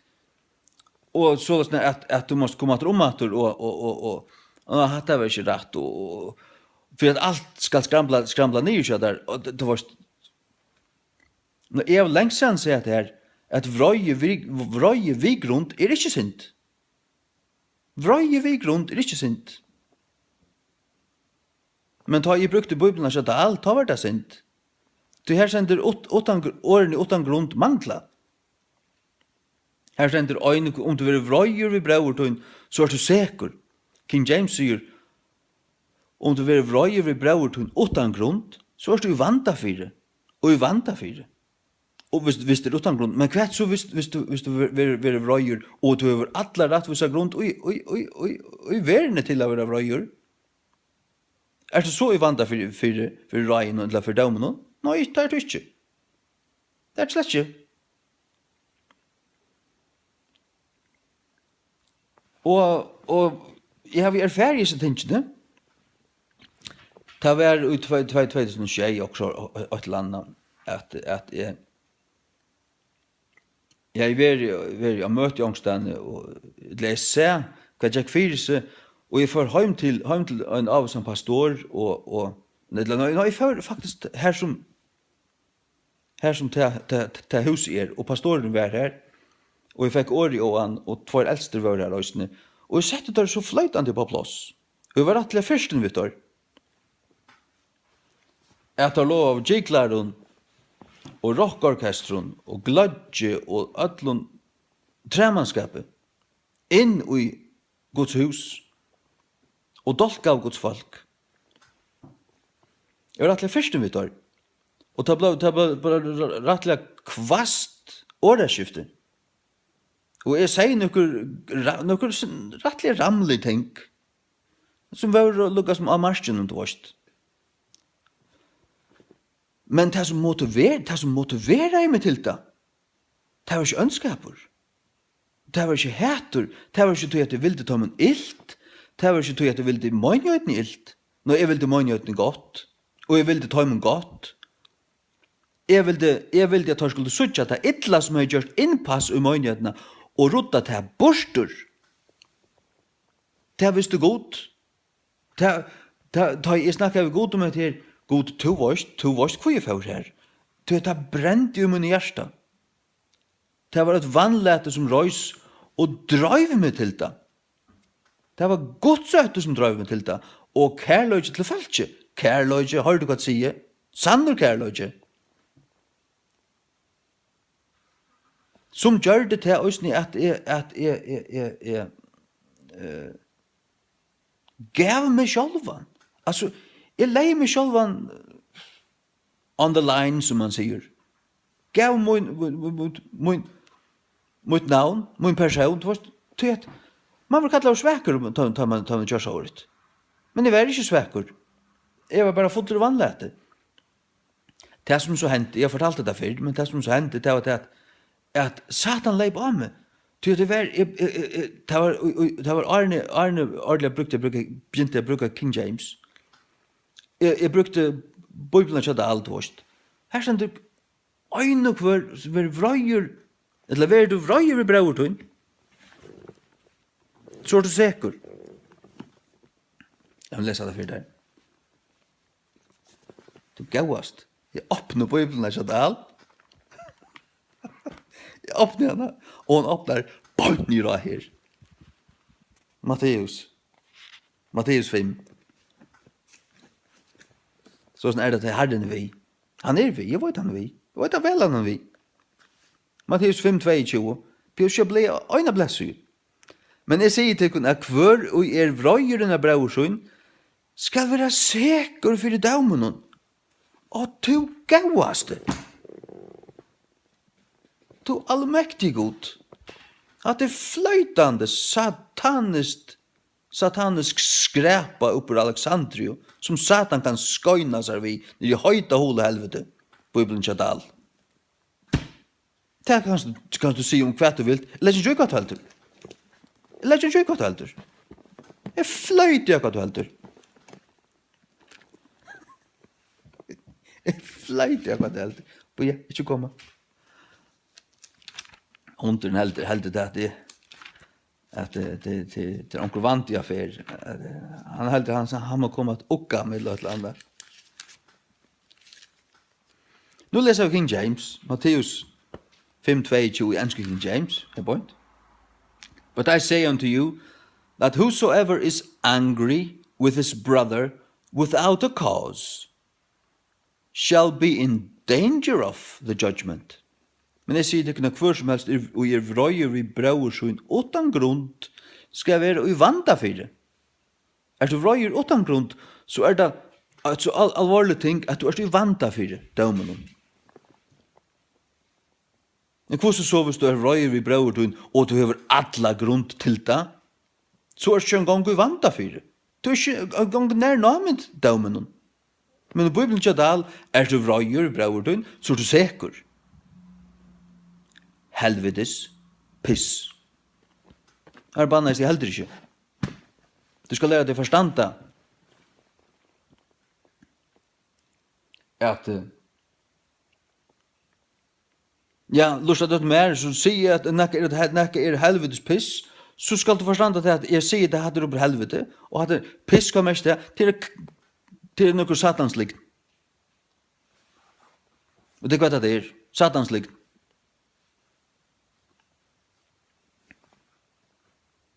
Det är vad det är. När jag blev anfäktad av det här, og så jeg stod i en strøye, akkurat som bardest, akkurat som bardest vi en et eller annet i 2 viker, som lei på av meg og akkarde meg. Og jeg søkte herren god om et her, be konstant, og trykla i herren om å gjøre meg svær, gjøre meg fri. Og så sitter jeg og en husmøte i Avvik, og jeg sitter vi avfri inn i Uymar, og så sier herren med meg, altså helt klart, kommer ordentlig til, taler ordentlig til mun, åpna Bibelna. Og så åpner jeg Bibelna.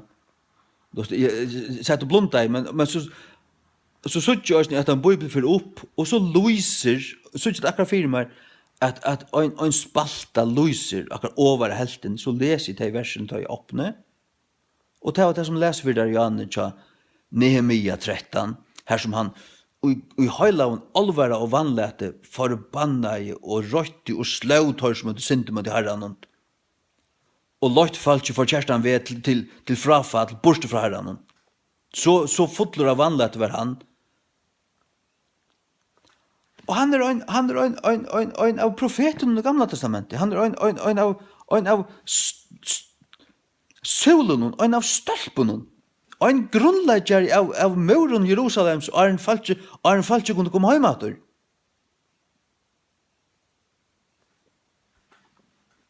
Han er ikke en nissa. Han var ikke en nissa, Nehemia. Og da jeg leser at her, så kan jeg sier ikke til at hatt har vært landsere skam, at hatt har vært en pletter av han i røver, hatt har han så dård. Hatt var han så dård, her skøynda fram hvor han var, møyre nekran tog.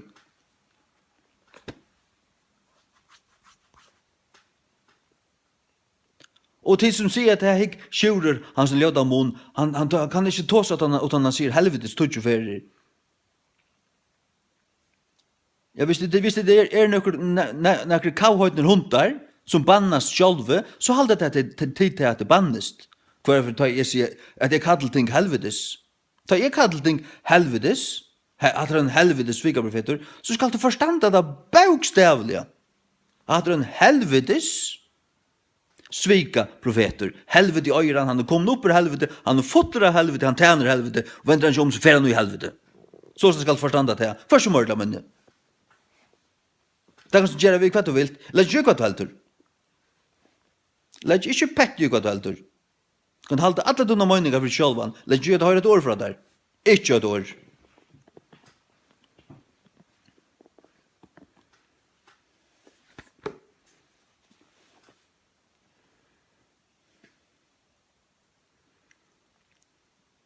Og da jeg kallar så kallar jeg talere for helvetes svigaprofeter,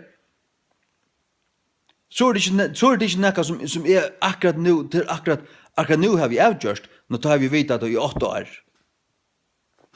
Og finnes det bare stedfest, fer, og vøyta fra hæsson og hæsson, og finnes vittnesbord fra øren 2-3 som er vøyt, er nekar en sanner god som er av kjørt hæsson, og hikk og hæsson, og hikk. Ja, men du hørte at du uttaler seg her, og du sørst, at han kloner, at han jackaskoster, som sier seg være Guds profet, men har alle fall ikke ut av brøya ved.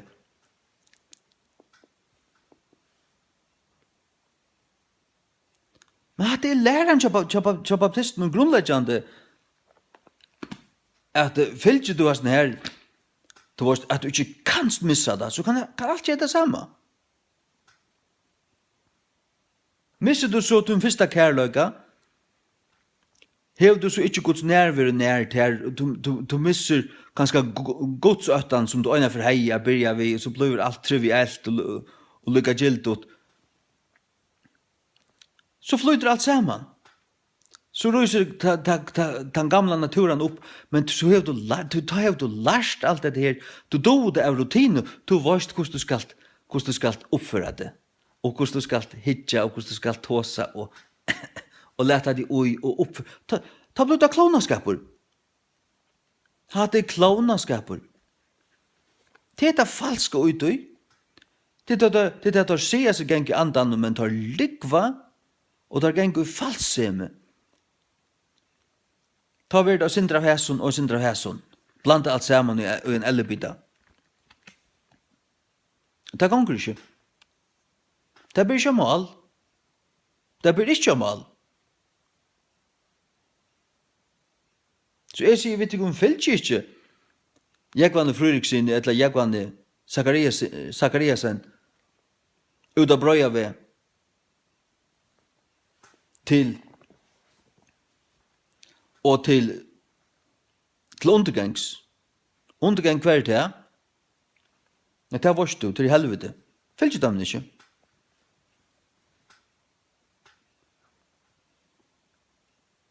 Men det farlige vislykken for henne til at har kunnet øysentale sannløygan, du heldte det, ja, at det var ordan, men så lustet det, lustet, så det grunnleggjande er det ikke ordan.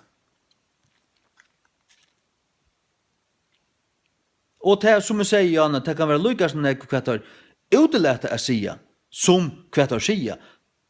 Det kan være alt som man sier var i ordan. Men tar prater ikke alt Guds råd, tar ber ikke avværingene fram, tar avvær ikke mot synd, mot frafadle, tar lærer ikke folk å leve rundt og høylagt, tar lærer ikke til at det er nøyet at jeg vender om og rønsa seg.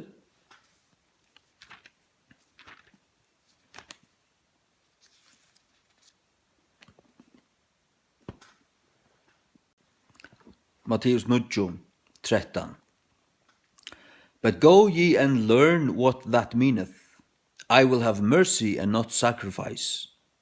For I am not come to call the righteous, but sinners to repentance. Ikke kommet å kalla henne rattvise, men syndarar til omvendingar. Og her sier årene til omvendingar mangla uttikkara helvedes Biblion Dals og Viktors. Helvedes Biblier. Satans perversioner. Det er pervertererne i Alexandrio.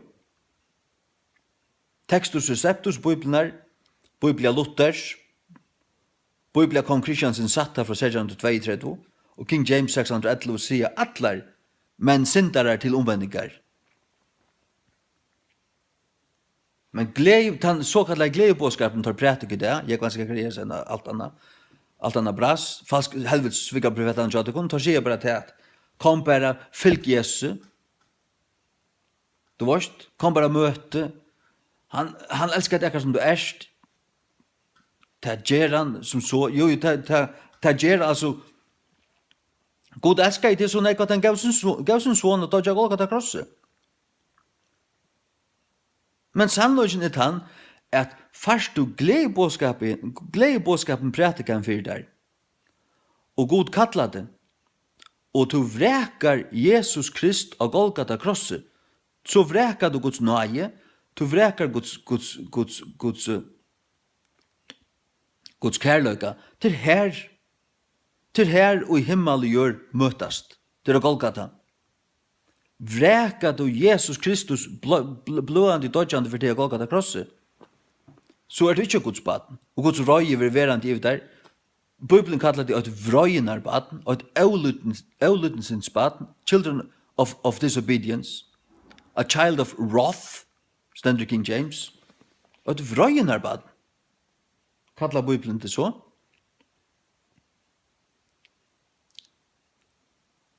Og så nytter det at tala Guds kærløyga til du. Hvis du vrek, så er du vreka Guds sottarger. Så er du et vrøynar på at Guds vrøye, og han har tungt i der. Og du samlar der bare vrøye opp til det vrøynar og oppenberingar av Guds rattvisa døme, som Romerbrevet 8 tosar om. Og 2. Ja. Lad mig færdig før skal King James sætter os ned. Ja. Romerbrev 2. Fra vers 4. Etla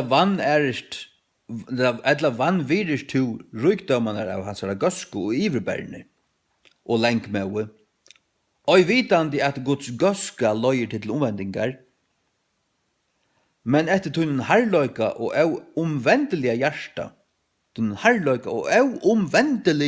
hjärsta, så er det til vi hjärsta gjerra. Det at du vender fra sint og hjärstanen til Guds og ber han nøye og altså miskun og nøye. Og hans nøye hjelper der. Hans miskun fyrirgjev der. Hans nøye gjev der kraft til å vende syndene bætje. Såløsne at det vil være nødt byrjan. Det vil være verilig et nødt menneske som ikke lever til livet som du gjør det i åren, og ikke gjerst tar gjerningene du gjør det i åren. Du får en nødt tråan. Du kommer til å tråa at toknas gode. Men etter tunnen herløyga og avomvendelige hjärsta gøymist ter sjálvun nir 4 vrøye. Gøymist ter sjálvun nir 4 samlar opp. Vrøye imøte degen av vrøye og oppenbering av rattvise dømegods. Det kommer en dævor av vrøye, en vrøyen dævor. Og oppenbering av rattvise dømegods til dømadævor. Vil du ikke vende om, du hører ditt hjärsta, så samlar du opp vrøye, om vi ikke oppenbera enn. Men ta i dømadævor kommer, så får du større døm. Ta du fikk kattle og blast kattlaver og herdet ditt hjärsta og største møte.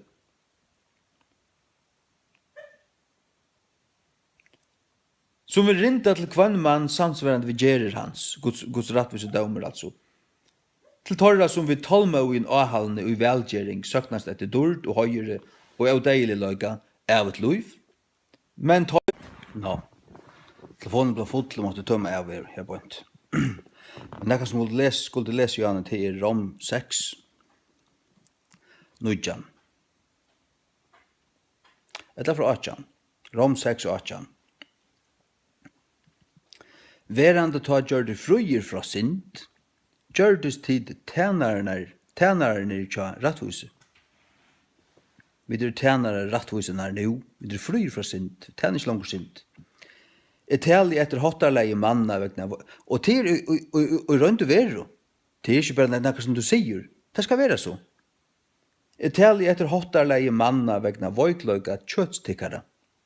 Jeg kan sikkert resen, vegna voikløyga kjøtstuns, lusta nu. Til at ønske tid hava lært tikkara limer som tænarar fyrir eurønsko og fyrir misgjer, misgjer til møyra misgjer, kan man säga. Til hava lært tikkara limer som tænarar fyrir eurønsko og fyrir misgjer, enn ta såles nu lært tikkara limer som tænarar fyrir rattvise, høylavløyga. Vi skulle læta okkara limer som tænarar fyrir rattvise, høylavløyga, fram tar ikke til, fram til. Læt okra limer som tænarar fyrir rattvise, mine limer mot likam skal tæna rattvise, fram høylavløyga. Møyr og møyr, til det som stund i etter, til det som gengi fram i møte, høylavløyga, fram til høylavløyga. Hvis jeg nærkande fyrir av G-festival og heimsyns vise, så har jeg vært frafallen. Så det kunne tid hukse om tid som kunne ta. Og det kunne hukse om tid selv om tid overhøver livande. Og tid som kallar det kunne hirar seg som falskjen og tala fyrir døy, og smigra fyrir døy, og teka allan øtta fyrir døy urtara hjørstun, at det gjør han ikke. Satanisk orkester spiller her, som hvis unga jenter færa til det, och där så höra Jesu namn nämnt där så det första som löper ur dem till hetta. Och ett sataniskt oil. Där finns en eller annan här. Där finns en eller annan här. Och så håller det Guds folk till det och smygra för det och låta allt renna samman och halda det vara Guds kärlöga till satanisk vidløying. Jeg var en helvedsprofeter, Zakariasen. Til helvedsbad.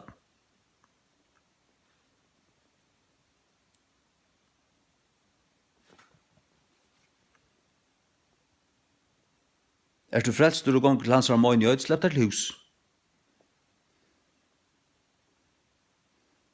Eller be han vende om.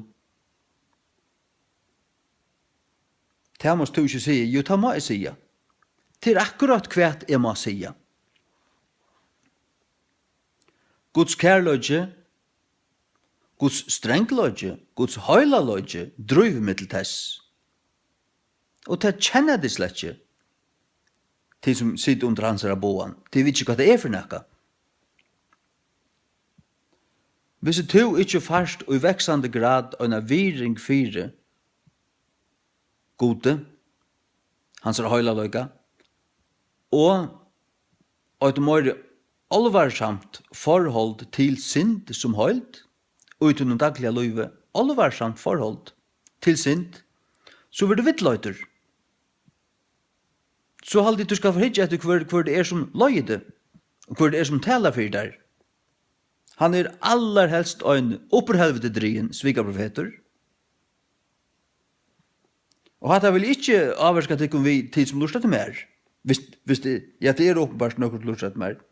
Det ser så snar ut. Hatt vil ikke avverska folk vi. Alt øyles ikke.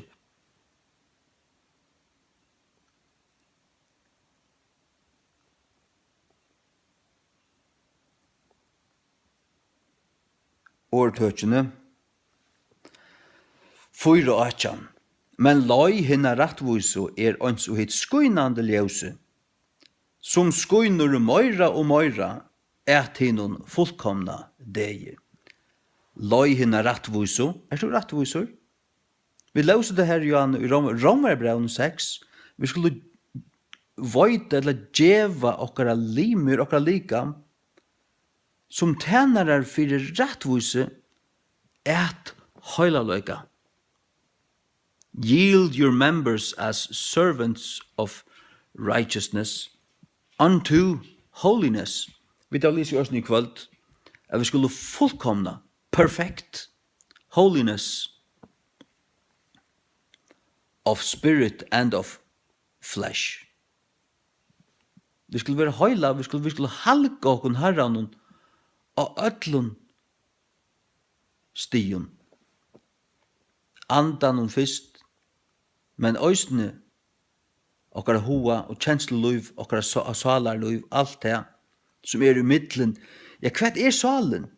Ja, det innaste anden, det åttaste likame. Det vil si at salen omstand her i middelen. Hva du så tilskriver andan og hva du tilskriver salene, ja, det imest fra lærere til lærere, bibellærere til bibellærere. Men åt mansens ande, åt så tuttjøtt, og her i middelen så salenkjattar. Lai hinna rattvusu ans hitt skuinande ljøse, som skuiner meira og meira hinnon fullkomna degi. Du skal genga fra ljøse til ljøs. Sånn Korint 3. Så hver som tås i sitt ingeniør, så åpner Herren fyrir meg år, vers.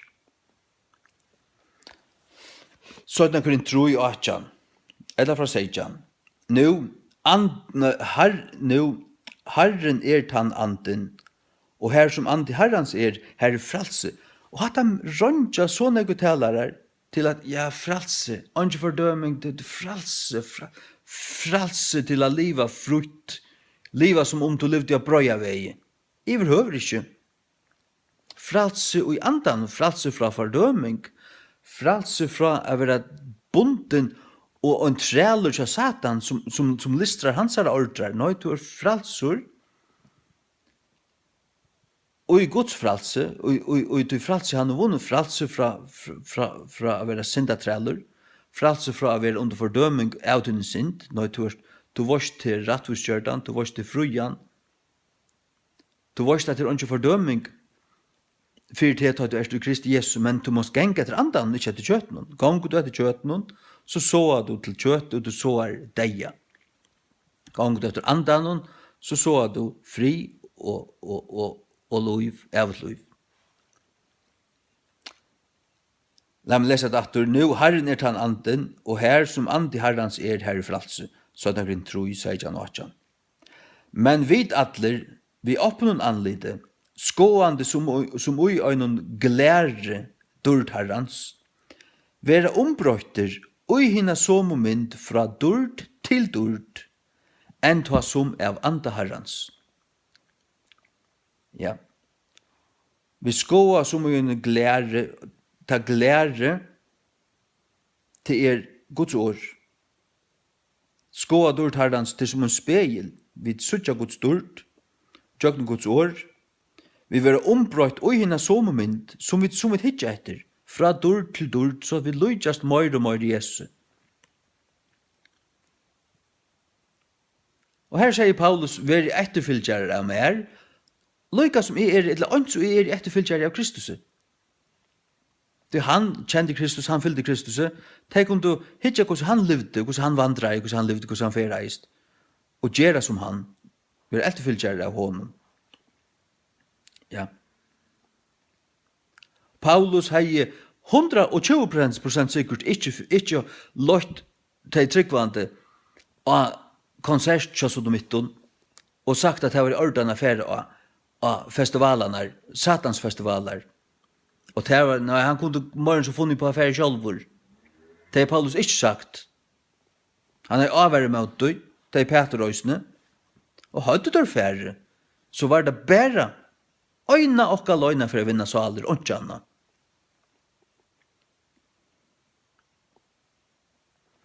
Men hever du takk og jasne her? Jeg vil si akkurat som jeg kan ikke langer heva takk og i satans musikk. Kan jeg slett ikke. Jeg vet at Satan øyer av som musikk. Og han nesten som tilbyan av Satan. Jeg kan ikke tilbya Satan. Det var det mye til. Jeg vann Zachariasen. Det var det mye til. Så tid vende om. Jeg sier da vi ikke kunne bare point som kom av brøya vei og kan ikke smela vei. Og ta modet fra sida kunne noen ting, og ikke ha samfunnet vi myrskere. Og det var så det siste som jeg leser i kveld. Jeg kan ikke blå vi i på den vatan.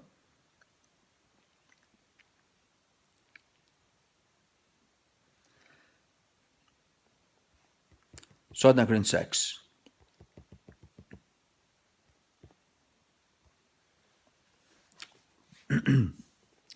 Sånn Korint 6. Glem til Bibelen kommer, så for man kunne bli i en bok, ikke sitte i en iPad. Fra vers 14. Vere til ikke avjavnlige i åkeier sammen vi vantrykvande. Vere til ikke avjavnlige i åkeier. Det er sånn at dere kunne tvær genga sammen, eller kunne tvær færa sammen, utan tar vere seg. Utan tar samter. Du kan ikke spenna som løgn vi tar som slasher samter vi. Og du samt, heimen samter vi til, og du samter vi heimen, så er det galt der. Det går ikke samter vi heimen. Og elskar hans nær sindige sodomi forsværande, sind elskande heimeren til, damerande, så nekkar av ruskan galt der. Heimer og damer ikke med. Og det er ikke bare som en fjøver min hatt. Heimer skal ikke damer med. Heimer for en damer med sånne galt ved meg. Vere til ikke avjavnlige i åker sammen vi vantrykvande, til hva en fellesskap hever rattvise vi avrattvise. Og hva samfunnet hever ljøs ved myrskur. Han spyr enda spørningen. Hva samfunnet hever ljøs ved myrskur? Dette motsetninger. Hva er så ljus? Ljus er Guds rydje, hva er myrskur? Satans rydje. Her det kan ikke renne sammen her. Vi gjør Satan tjänast och hvis vi låta det och spänna det samman och vävja det samman i en elbita. Det är inte av gode. Och vad en samklang hever Kristus vid Belial. Vad en samklang, hver samklanger är. Nu tar vi också musik. Hver samklanger är några harmonier här. Mellan Belial och Kristus. Det är Satan och Kristus. Kan det synja sammanlägga? Skulle vi synja Satans sanger och att du fyra få allt här ska lia synja god i en sang och på ma och få och spott. Har vi gjort god tjänst vid det? Nå vi då dolka allt här ska lia. Och vill låt Guds folk. Vojtikon som gör det här. Vojtar, jag kan säga sen. Vojtar till helvetes svika profeter. Och ödlun ter som är ter lujger, vojtikon ödlun. Til få av godsdøm.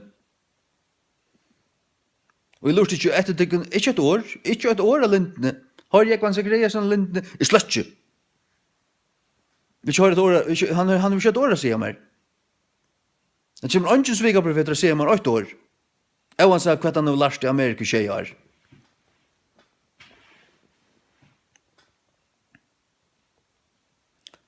Eller hva en part til han som tror vi er en vantrekvante.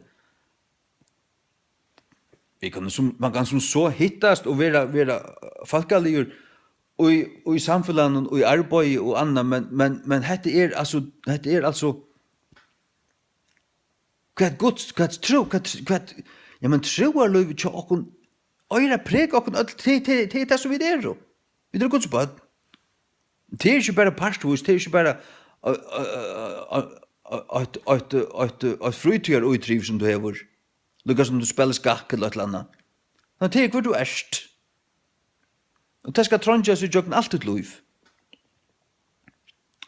Eller kom en par til hverandre som tror vi er vantrekvante. Og hver seming hever Guds tempel ved skurgodar.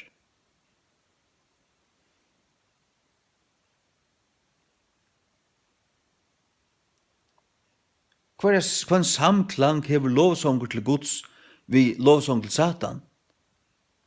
Her er ikke samklanger. De tilbyr Satan av G-festivalen. At det er Satans tilbyrer, Scorpions og annat fall. At det er Satans pakk.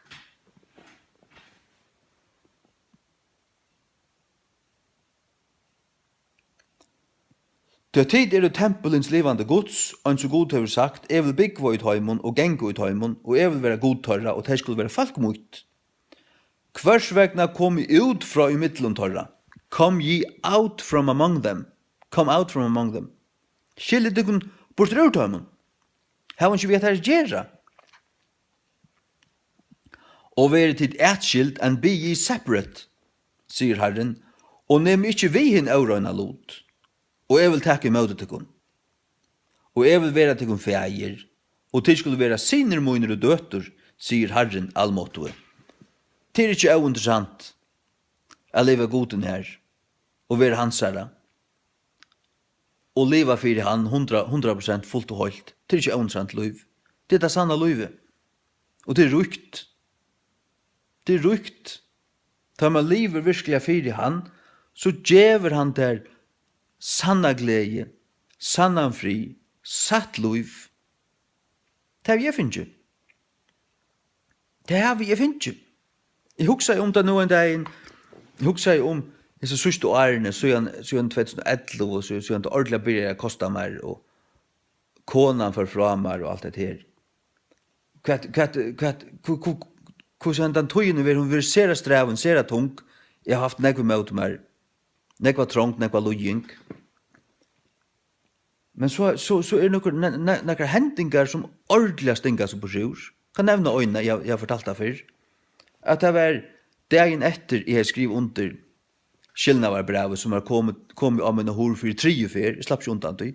Så jeg ble til endas nøyder å skrive under. Og så ble vi skilt. Og dagen etter, dette var frutja det, dagen etter var leier der hvor. og jeg får fullstendig i kjallaren, og var øyla langt nere i tungur kjaddur tandegin. Og leien for bare tuljesong, har jeg akkurat lagt meg. Og sier så, innan tanna vi Jesus her, i kveld for ikke å bia. At det kommer å kosta meg heldur nek, at det er øyla strev. I kveld for ikke å ganga bia, tøymisk, bare kjaddur og lukka som halvgreit, vårs da. Så suttje jeg nyere parten av en skikkelse, genga fram i møte sånnkjene, og i høyre en rødt, vi har bare rødt som sier, jeg her, har du glemt meg? Og så suttje jeg til han smekka knøyen i møte sånnkjene, suttje da i sasjonen som kommer til mun, her er noen sekund, og sånnkjen riar. Det som jeg sier vi Jesus, herre, dette kostet meg for deg, jeg åtte nekra viner for noen åren siden, ta jeg begynner, jeg tog King James, ta flutt av viner fra meg, nå er konan enda ferd, jeg har ankan. Jeg har bare Jesus. Og her kommer han til mun, og viser meg til, her, har du glemt meg, og så smekker han knøyene mot sånnkjene, og sånnkjen rier jeg fysisk, jeg følte det likamlige sånnkjen flotse. Ela pinnast til sånnkjene, det var ikke jeg som flott igjen. Her kommer rødt, jeg så en skikkelse, og sånnkjen flotte fysisk, og kom ikke til framfor mitt ansikt og si at det var demonist. Hivet jo det munnen huset. Det slipper åndsjene, ikke suttjene fjes i noen baptister som er nok til evnaturlige, og sier at hvis det er neka noe rødt sjøen, eller neka evnaturlige, så er det satan. Skruppe av der. Ikke suttje det. Det er nok da alt som god gjør, som er evnaturligt. Anki Guds barn kan kvarski høyra rødt, eller suggestion, eller nekka som helst, eller drømme dreim fra gode. Det er alt fra Satan, sier dit. Skammet du kan av.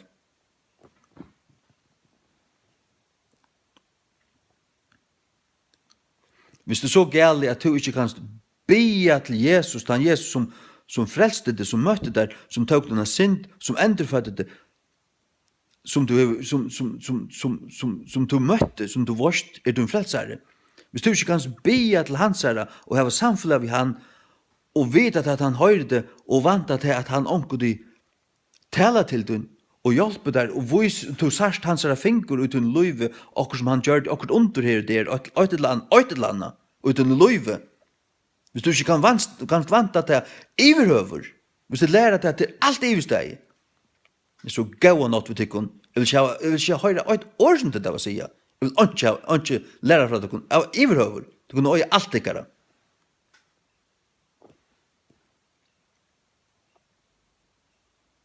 Jeg vet at god er ikke brøyter. Han er en evig god, han er den samme god.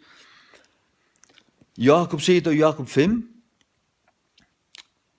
han tar han tåsar om til at vi skulle ha, tar han gjør okken grunn til at det var trygg for at god svære bønnen, så sier han til at Elia var med under sommerkåren som vidt. Og han bet at bønnen ikke skulle rekne, og det rekna ikke. Under sommerkåren som vidt. Hvordan ta? Ja, god er den samme. Du er det menneske å gjøre. Den er vi god, allemåts god, han høyre det. Det eneste, vi da bare finner møyr. Vi da finner Jesu navn å be i. Og vi da var Guds høylige ande i akkurat.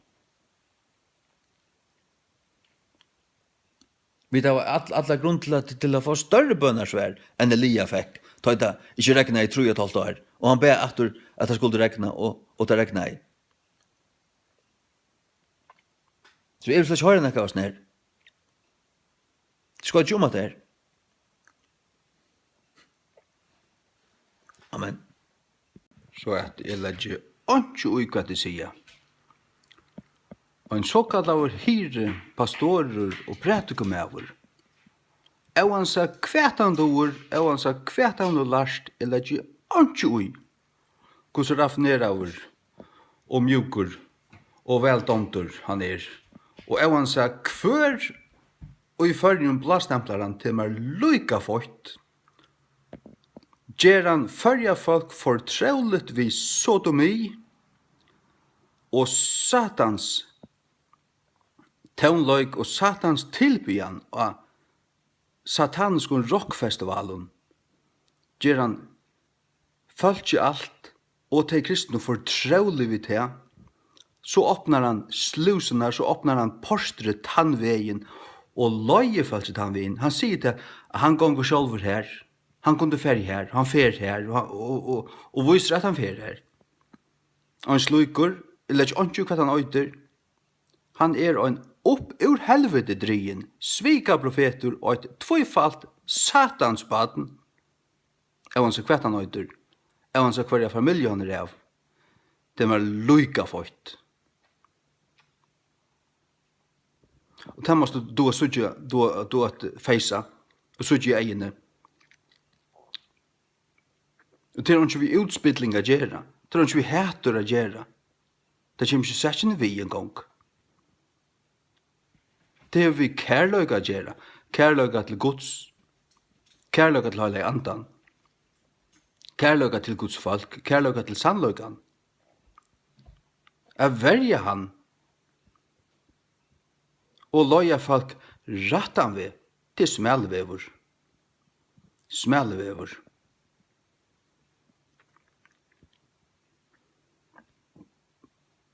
Ja, amen.